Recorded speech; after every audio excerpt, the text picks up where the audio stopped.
Right, before we dive headfirst into this royal family car crash, do yourself a massive favor and hit that subscribe button. Then ring the notifications bell.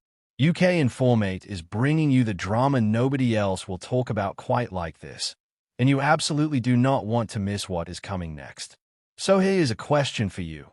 What do you do when your uncle has spent 2 decades living rent-free in a 30-room mansion, refuses to leave despite being a national embarrassment, and has basically turned the family name into a punchline? If you are Prince William, apparently you go straight for the nuclear option. You sit down with your cousins, Princesses Beatrice and Eugenie, and reportedly tell them that if they cannot convince their father to pack his bags and leave Royal Lodge, their own royal titles might be back on the negotiating table. Yes, you heard that correctly. William allegedly threatened to re-examine Beatrice and Eugenie's princess status unless they got Andrew to shift himself out of that Windsor mansion.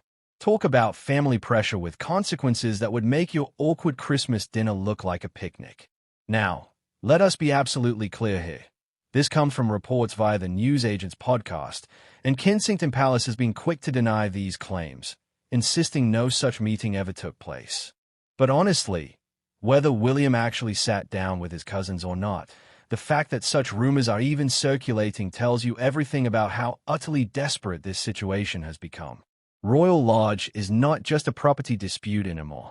It has morphed into a full-blown crisis of public perception, and William, future king and chief damage control officer, is reportedly done playing nice. Let us rewind for a second and talk about why Royal Lodge has become the monarchy's most awkward albatross.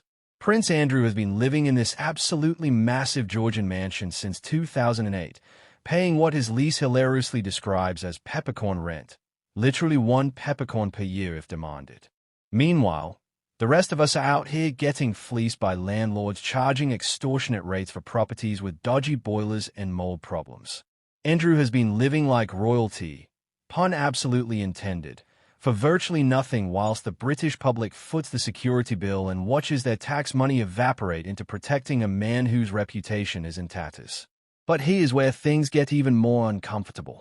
Recent reports revealed that Jeffrey Epstein, yes, that Jeffrey Epstein, the convicted pedophile and sex trafficker, actually stayed at Royal Lodge back in 2006. He was there alongside Ghislaine Maxwell and Harvey Weinstein for Princess Beatrice's 18th birthday masked ball. Just let that sink in for a moment. 8 days after this lavish party, Epstein was arrested by Florida police. 8 days. And when Andrew was grilled about this in his catastrophic Newsnight interview in 2019, he claimed he was not aware Epstein had an arrest warrant hanging over his head when he invited him to his daughter's birthday bash. The mental gymnastics required to believe that timeline is genuinely Olympic level. This ongoing association with Epstein continues to haunt Andrew like the ghost of scandals past. Virginia Giuffre's posthumously published memoirs have dragged everything back into the spotlight, reminding everyone why Andrew had to step back from public duties in the first place. He strenuously denies all accusations, but the court of public opinion? That jury delivered its verdict years ago, and it was not favorable. The fury over his ties to Epstein has reached a boiling point, and Royal Lodge has become the physical manifestation of everything wrong with this situation. A disgraced prince living in luxury whilst refusing to accept that his actions have consequences.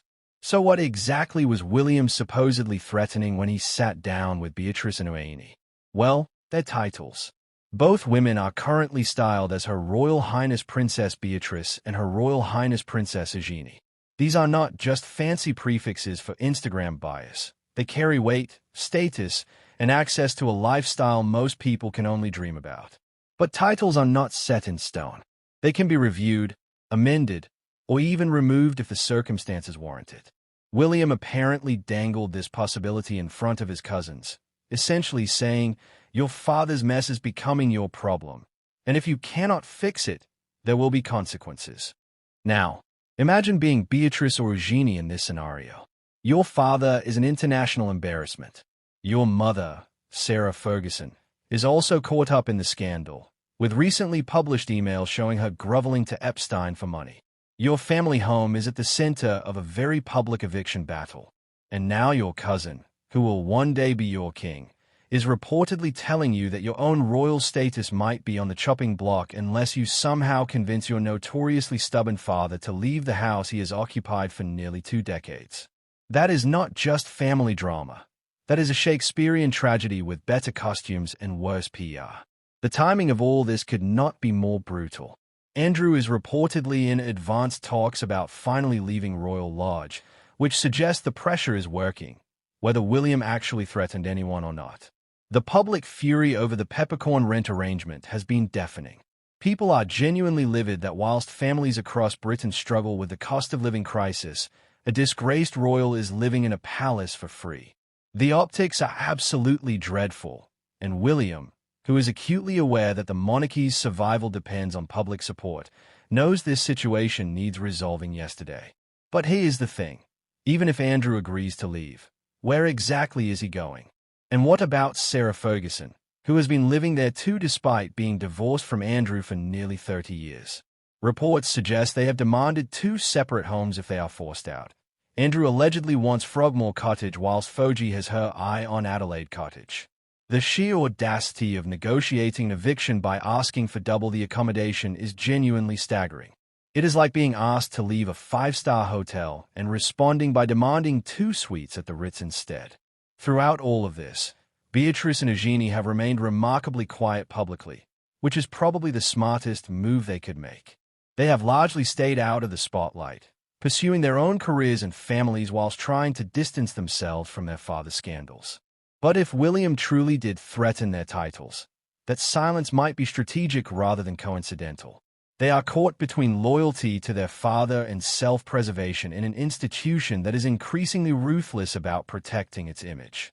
The broader question here is what this says about William's approach to monarchy. If these reports are true, he is willing to use hardball tactics even with family members to clean house and modernize the institution. That is a very different approach from previous generations, who might have quietly swept things under the carpet and hoped nobody noticed. William seems determined to show that actions have consequences, even for royals, and that the days of entitled behavior without accountability are over. Thanks ever so much for watching, everyone. We will catch you in the next one.